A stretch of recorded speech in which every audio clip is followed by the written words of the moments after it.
મારા બધા દર્શકોને મારા રામ રામ.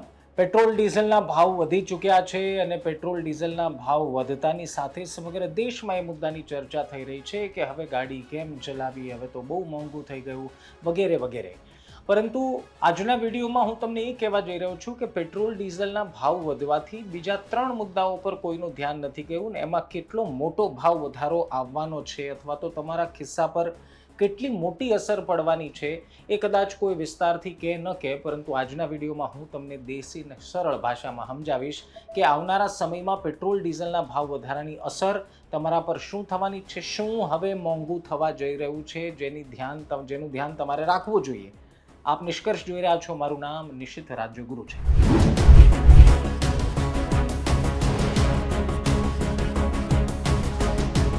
સૌથી પહેલા મિત્રો, જો હજુ સુધી ગુજરાત તક સબસ્ક્રાઇબ ન કરી હોય તો સબસ્ક્રાઇબ જરૂર કરી લેજો. આવા જ કેટલાક વિડીયોઝ તમને ગુજરાત તક ચેનલ્સ પર મળી રહેશે. મૂળ વિડીયોમાં આવીએ. પેટ્રોલ ડીઝલમાં ભાવ 3 રૂપિયા જેટલો વધી ગયો છે. આંતરરાષ્ટ્રીય ક્રૂડ ઓઇલના માર્કેટમાં ભાવ વધારો આવતા હવે ભારતીય ઓઇલ માર્કેટિંગ કંપનીએ પેટ્રોલ ડીઝલમાં ભાવનો વધારો કર્યો. આખો દિવસ તમે સમાચાર જોયા હશે, તમને ખબર છે. પરંતુ હું 3 તબક્કામાં તમને સમજાવવા જઈ રહ્યો છું કે પેટ્રોલ ડીઝલના ભાવ વધે એની પાછળ અસર કોને કોને થાય. જો તમે નોકરી કરો છો તોય તમને અસર થવાની, જો તમે ખેતી કરો છો તોય તમને અસર થવાની, જો તમે વ્યવસાય કરો છો તો તમને અસર થવાની જ. પરંતુ કેવી રીતે, એનું લોજિક શું છે એ તમને સમજાવું. સૌથી પહેલાં આપણે એ મુદ્દા પર આવી જઈએ કે ટ્રાન્સપોર્ટેશન અને લોજિસ્ટિક ખર્ચ પર કેવા પ્રકારની અસર પડશે. જો એક વસ્તુ તમારે મગજમાં રાખી લેવાની, તમને ખબર જ છે કે ભારતમાં 70% વધુ જે માલ સામાન છે એ એક રાજ્યથી બીજા રાજ્ય ટ્રાન્સફર થાય છે. એટલે કે ગુજરાતમાં આપણે જે કંઈ પણ ખાઈએ પીએ બધું ગુજરાતમાં જ ઉગતું હોય એવું જરૂરી નથી, તમને ખબર છે. હવે એનો માલ સામાન ફેરવવા માટે ઉપયોગ થાય છે ટ્રાન્સપોર્ટેશનનો. હવે એ ટ્રાન્સપોર્ટેશનમાં કમર્શિયલ ડીઝલ વપરાય છે, એટલે કે ડીઝલ વપરાય છે. હવે ટ્રાન્સપોર્ટર એસોસિએશન આ ભાવ વધારા બાદ ટૂંક સમયમાં પોતાના ચાર્જીસમાં 15થી 20% વધારો કરે એવી શક્યતા સેવવામાં આવી રહી છે. એના કારણે થશે શું કે બજારમાં આવતી શાકભાજી, દૂધ, ફળ, અનાજ અને એફએમસીજી એટલે કે પેકેજ, જે કંઈ પણ પેકેટ ફૂડ છે એમાં પણ ભાવ વધારો ઇનડાયરેક્ટલી આવશે. હવે જે એમઆરપી પર વસ્તુ વેચાય છે તો સ્વાભાવિક રીતે એમાં કોઈ ભાવ વધારો આવતો દેખાઈ નથી રહ્યો, પરંતુ શાકભાજી જેવી વસ્તુઓ, ફ્રૂટ્સ જેવી વસ્તુઓ જે બીજા રાજ્યથી આ રાજ્યમાં પહોંચાડવામાં આવે છે એમાં ભાવ વધારો જરૂરથી આવે એવી શક્યતાઓ સેવાઈ રહી છે. આ થયો મુદ્દા નંબર 1. હવે મુદ્દા નંબર 2માં જેના પર ખાસ કિસાનોએ, ખેડૂતોએ ધ્યાન આપવાની જરૂર છે કે ખેતી અને ખાતરનો ખર્ચ પણ પેટ્રોલ ડીઝલના કારણે વધી જવા. હવે એક વસ્તુ સમજો કે આપણે ખાતર બનાવવા માટે જે નેચરલ ગેસની જરૂર પડે, કેમિકલ્સની જરૂર પડે, એ બધું જ મિડલ ઈસ્ટથી આવે છે. એટલે સ્વાભાવિક રીતે કે ત્યાંથી ઓલરેડી ભાવ વધાર્યો છે એ હવે ખેડૂતો સુધી પહોંચશે, એ ભાવ વધારા સાથે જ પહોંચશે. ઓઆરએફનો એક રિપોર્ટ છે એના પ્રમાણે યુદ્ધના કારણે ખાતરનો જે મટીરિયલનો ભાવ છે એ 15થી 18% ઉછાળો આવી શકે છે. ખાતર બનાવવા માટે જે કોઈ પણ મટીરિયલનો ઉપયોગ થાય એ આપણે આયાત કરીએ છીએ. હવે એમાં 15-18% વધારો આવે તો સીધી રીતે ખાતરનો ભાવ પણ વધવાનો, અને એની અસર એ થશે કે ખેડૂતોનો જે પાક ઉત્પાદનનો જે ખર્ચ છે એ પણ વધશે. એના કારણે બજારમાં ઘઉં, ચોખા, કઠોળના ભાવ વધશે. આ સિમ્પલ લોજિક તમને સરળ ભાષામાં સમજાવ્યું. હવે ત્રીજો મુદ્દો સમજો, એ છે મેન્યુફેક્ચરિંગ કોસ્ટ, એટલે કે ઉદ્યોગો પર દબાણ વધવાનું આ ભાવ વધારો. એ પણ તમને સમજાવું.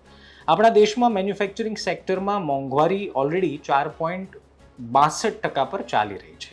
પ્લાસ્ટિક, મેન્યુફેક્ચરલ, ફાર્માસ્યુટિકલ્સ એટલે કે દવાઓ, સિમેન્ટ અને સ્ટીલ ઇન્ડસ્ટ્રીમાં ક્રૂડ ઓઇલ અને તેના કેમિકલ્સ ખૂબ મોટા પ્રમાણમાં વપરાય છે.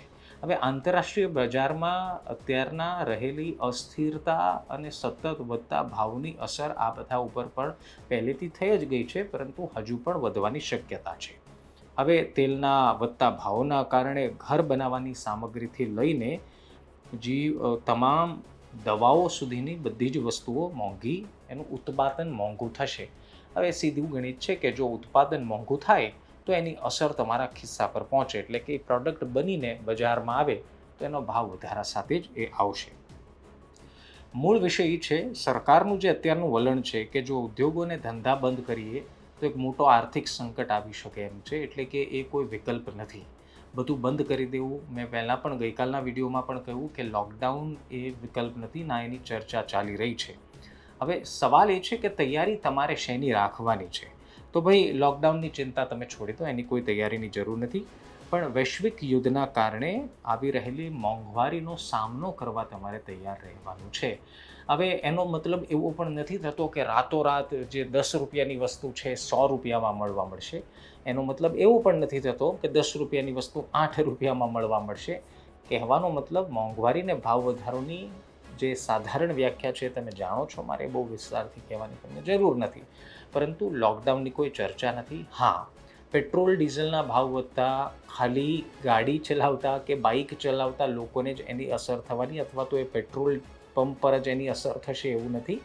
એની અસર એક મોટા પ્રમાણમાં થશે જો આ ભાવ વધારો સતત ચાલતો રહ્યો, આ યુદ્ધ લાંબા સમય સુધી ચાલતું રહ્યું, તો ધીરે ધીરે એની અસર બધી જ વસ્તુઓ, રોજિંદા ઉપયોગમાં લેવાતી ચીજ વસ્તુઓ પર પણ થશે. એમાં બેમત નથી. પરંતુ બીજી તરફ સરકારનું વલણ છે. સરકાર દેશની આર્થિક સ્થિતિને, અર્થતંત્રને જાળવી રાખવા માટે વધુ સારું કરવાના પ્રયાસમાં છે.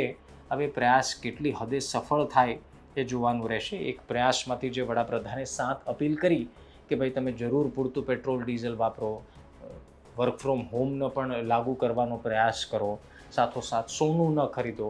પરંતુ વડાપ્રધાને કરેલી આ અપીલના કારણે એની અસર કેટલી મોટી થશે એ આવનારો સમય બતાવશે. આમ તો દેખાડા માટે નેતાઓ આજકાલ સાયકલ લઈને વિધાનસભા સુધી પહોંચવા મળ્યા છે. પરંતુ હવે એ દેખાડા પૂરતી 1-2 દિવસની આ પ્રેક્ટિસ કેટલી અસર કરે ભારતના અર્થતંત્ર પર એ મારે તમને સમજાવવાની જરૂર નથી. તમે હોશિયાર છો. તો આ વધતી મોંઘવારીને લઈને તમારું શું માનવું છે કમેન્ટ જરૂર કરજો. બીજા એક વિડીયોમાં મળીશું. ત્યાં સુધી ધ્યાન રાખો, મજા કરો. સીધા